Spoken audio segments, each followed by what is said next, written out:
뉴스데이즈 문이야기 백브리핑 시작합니다. 첫 번째 브리핑, 사위와 아들입니다.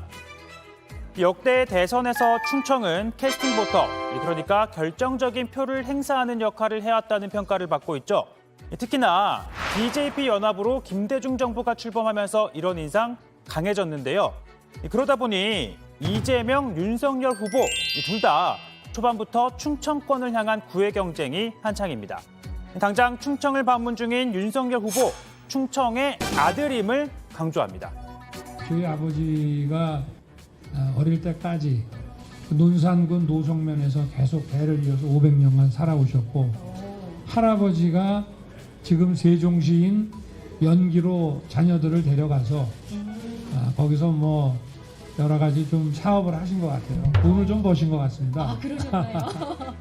나는 서울서 태어났지만 아버지 고향이 충청이다 라는 것이죠. 선친의 고향을 찾아서였을까요? 이 지갑도 절로 열립니다.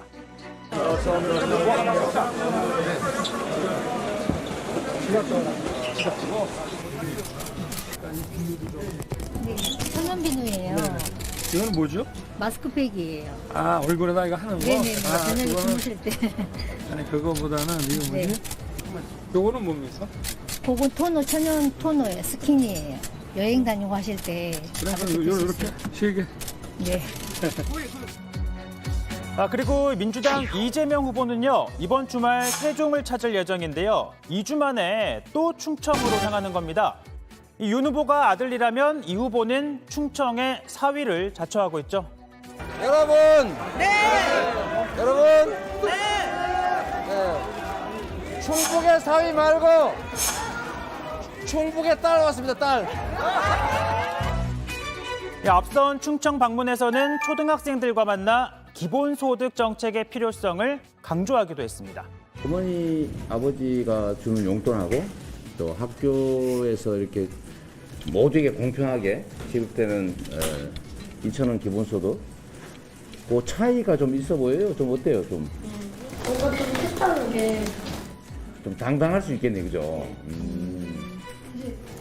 좋은 눈치 안 보인다. 그런데 말이죠, 대선 후보들 중에서 본인이 충청에서 태어난 건 정작 김동연 전 부총리인데요. 이 충청인인 그가 오늘 이 태어난 충북 음성을 찾아 경주 김씨 종친회와 만난다는 소식. 이 지지율 탓인지 이재명, 윤석열 후보 소식에 비해 좀 밀려 보입니다.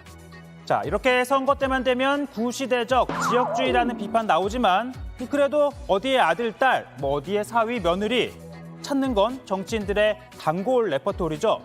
하지만 그렇게 치자면 우리 모두가 당군의 자손 아닐까요? 이 충청권 유권자들도 이런 연고에만 혹하지는 분명 않을 겁니다. 다음 브리핑, 무단 침입자입니다. 어두운 밤 차고지에 있는 냉장고 문이 열렸습니다. 뭘 꺼내는 건가 싶었는데 카메라에 얼굴을 들이민 건 다름 아닌 곰입니다. 이 냉장고를 뒤지다가 이렇게 우당탕탕 뭘 쏟아지고요. 자, 옆 칸에 있는 음식물도 끄집어내더니 곧이어서 초코바 하나를 물고 사라집니다. 저도 참 좋아하는 건데요. 자, 이 영상 미국 콜로라도의 한 가정집에서 찍힌 CCTV 영상입니다. 이 차고 문을 잠그는 걸 깜빡한 집 주인이 엉망이 된 현장을 보고선 CCTV를 확인했는데 이런 모습이 찍혀 있었던 겁니다. 이후엔 차고 문을 단단히 걸어 잠궜는데 이번엔 곰이 이 현관문 앞까지 찾아와서 어슬렁어슬렁 거리는 모습이 또 목격이 됐습니다. 집 주인은요, 이 곰이 안갚음을 했네라며 위트 있게 넘겼는데요. 사실 이런 모습들 무섭기도 하지만 얼마나 먹을 게 없었으면 이 곰이 사람이 사는 마을까지 왔을까 싶은 마음도 드는데요. 인간이 초래한 기후변화, 또 초대형 산불 같은 인재들이 이 곰의 마을 나들이를 초래한 건 아닐까요? 마침 우리나라에서도 최근 농장에서 이 곰이 야생으로 탈출하는 일 발생했는데요. 농장주가 앞서 사건으로 구속된 이후 위탁받은 협회 측에 관리 소홀일 가능성이 큽니다. 예산이 없다면서 이제 뭐 야생생물협회에다가 뭐 한 명이서 밥을 줘라고 했다가 한 명은 위험하다. 2명치 예산을 줘라. 그래서 2명 거 겨우 해가지고 이제 밥만 주는 걸로 해. 아직까지 한 마리는 여전히 행방이 묘연한데요. 평생 철창 속에서 자란 사육곰이긴 하지만 이 생명이 걸린 위기에 몰리고 또 몰리다 보면 이 공격성이 발현될 우려도 있다고 하니 좀 걱정인데요. 곰한테는 굉장히 당황스러운 상황이거든요. 무섭죠. 계속 누군가 쫓고 있고 계속 도망가고 있고 먹을 건 없고. 요즘은 인간만이 아닌 동물의 권익도 중요하다. 이 동물권 논의가 활발한데요. 이 마을을 찾은 곰이나 반대로 철창을 탈출한 곰. 이런 일들 보면 이 제일 무서운 동물은 역시 사람일 수도 있겠다. 이런 반성하게 됩니다. 오늘 백브리핑 여기까지입니다.